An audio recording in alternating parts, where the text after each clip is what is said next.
स्वामी समर्थ. नमस्ते. ज्योतिष किचन रेसिपीमध्ये आपले सगळ्यांचे मी अगदी खूप खूप मनापासून स्वागत करते. इथे मी आज मस्त बिना अंड्याचं ब्रेड ऑमलेट बनवते आहे. करायला एकदम झटपट लवकर होतं आणि खायला तितकं छान असं. त्यासाठी बघा इथे मी एक भांडं घेतलंय. इथे मी बेसन घालून घेते. 4 चमचे एवढे बेसन घातलंय. तुम्हाला जेवढं बनवायचं असेल त्याप्रमाणे तुम्ही घ्या. 2 चमचे गव्हाचं पीठ घालून घेते.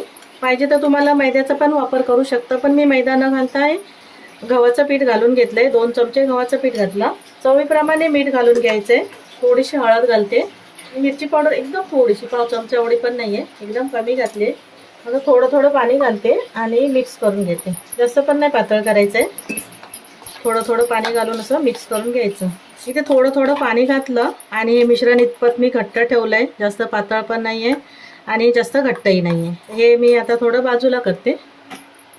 इथे मी एक कांदा घेतलाय, एक टोमॅटो घेतलाय, 2 हिरव्या मिरच्या घेतल्या आणि थोडीशी कोथिंबीर घेतली आहे. सगळ्यात पहिलं मी इथं कापून घेते. जास्त बारीक कापायचं, एकदम जाड नाही कापायचा. जितकं होईल तेवढं बारीक कापून घ्यायचंय. जास्त कांदा मोठा असेल तर अर्धाच घालायचा. इथे मी आता हा अर्धा कांदा घालून घेते, कारण कांदा थोडासा मोठा आहे आणि बारीक एकदम कापून घ्यायचा. हे मी हा कांदा कापून घेतलाय. मिरची पण तशीच मध्ये असं थोडी कापून घ्यायची, ती पण बारीक कापून घ्यायची, जेणेकरून असं मोठा तुकडा तोंडात येणार नाही आणि खातेळी करणार सुद्धा नाही. त्याच्यामध्ये मिरची घातली आहे ती, म्हणजे जेवढं शक्य होईल तेवढंच बारीक अशी कापून घ्यायची. कांदा, टोमॅटो, मिरची सर्व असं मी मिरचीला 4 भाग करून घेतले, मध्ये कापून घेतलंय आणि ते पण मी बारीक कापून घेते. प्रत्येक बोटाला येतं ना, छान वाटतं असं खायला. मोठा तुकडा असेल तर मग ते ठसका लागतो ना, तिखट लागतं, खायला होत नाही. त्यामुळे बारीक कापून घ्यायचं एकदम. मिरची पण कापून घेतली. टोमॅटो पण बारीक बारीक कापायचा, जास्त मोठे तुकडे नाही करायचे. शिजला पण गेला पाहिजे ना. आता तुम्हाला जास्त बनवायचं असेल ना तर अख्खा कांदा टोमॅटो जास्त घातला तरी चालेल. ते आता अर्धा कांदा घेतलाय, पण किती बारीक कापून घेतलाय. टोमॅटो पण बारीक कापून घेतलाय. ते कोथिंबीर कापून घेते. इथे मी कोथिंबीर कापून घेतली. ते आपलं मिश्रण आहे ते सर्व घालून घेते मी. कांदा, टोमॅटो, कोथिंबीर आणि हिरवी मिरची. मीठ आणि पहिलंच घातलंय आपण. आता व्यवस्थित असं मिक्स करून घेते. परत एकदा थोडंसं मी खाण्याचा सोडा टाकते, 1-2 चिमूट एवढंच आहे, जास्त पण नाही आहे बघा. आणि परत एकदा मिक्स करून घेते. आता आपण जाऊया गॅसकडे. गॅसवर मी इथे पॅन ठेवलाय आणि त्यामध्ये तेल घालून घेते. थोडंसं 1/2 चमचा एवढं, जास्त पण नाही तेल घालत आहे. आणि सगळीकडे असं पसरून घेते. तेल चांगलं गरम व्हायला पाहिजे. इथे तेल घातलं आणि गरम झालंय तेल. गॅस मध्यम ठेवायचा आहे आणि मिश्रण जे होतं ते घालून घ्यायचंय. सगळीकडे पसरून घेते थोडं.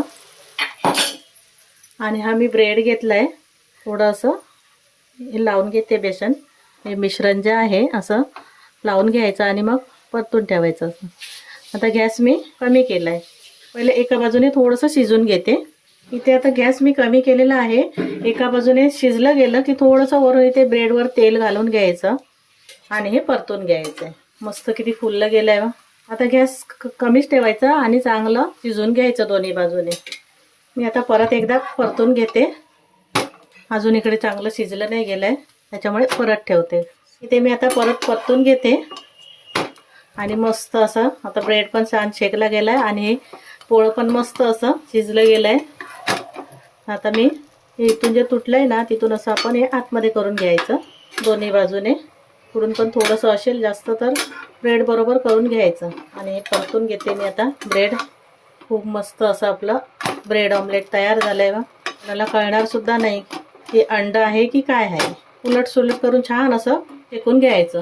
इथे बघा मस्त हे आपलं ब्रेड ऑमलेट तयार झालंय. अजून थोडं मिश्रण राहिलंय, तर मी दुसरं बनवते काहीतरी. इथे पॅनमध्ये थोडंसं तेल घालून घेते. तेल तुमच्या आवडीप्रमाणे तुम्ही कमी जास्त करू शकता. मला जास्त तेल आवडत नाही, त्याच्यामुळे मी कमी तेलाचा वापर करते. तुम्हाला तेल जास्त आवडत असेल तर तुम्ही वापरू शकता जास्त. हे जे मिश्रण राहिलंय ना त्यामध्ये हे ब्रेड घालून घेते. असं पण छान वाटतं. इथे आता ब्रेड एका बाजूने शेकला ना की दुसऱ्या बाजूने मी परतून घेते. संध्याकाळच्या नाश्त्याच्या वेळेला असा मस्त झटपट बनणारा पदार्थ आहे हा. जास्त वेळ नाही लागत. दोन्ही बाजूने शिजवून घेते, दोन्ही बाजूने शेकून घेते. इथे बघा दोन्ही बाजूने मस्त एकदम मी खरपूस असं भाजून घेतलंय आणि ते आपले ब्रेड मस्त तयार झालंय. मी काढून घेते. इथे बघा मस्त आपलं बिना अंड्याचं ब्रेड ऑमलेट तयार झालंय. सोबत टोमॅटो सॉस ठेवलाय. खूप मस्त अशी रेसिपी आहे संध्याकाळच्या वेळेला करायला आणि झटपट होते. तर तुम्हाला माझी रेसिपी आवडली असेल तर लाईक करा, शेअर करा, सबस्क्राईब करा. पुन्हा भेटू आपण अशाच एका नवीन रेसिपी सोबत. थँक्यू, धन्यवाद.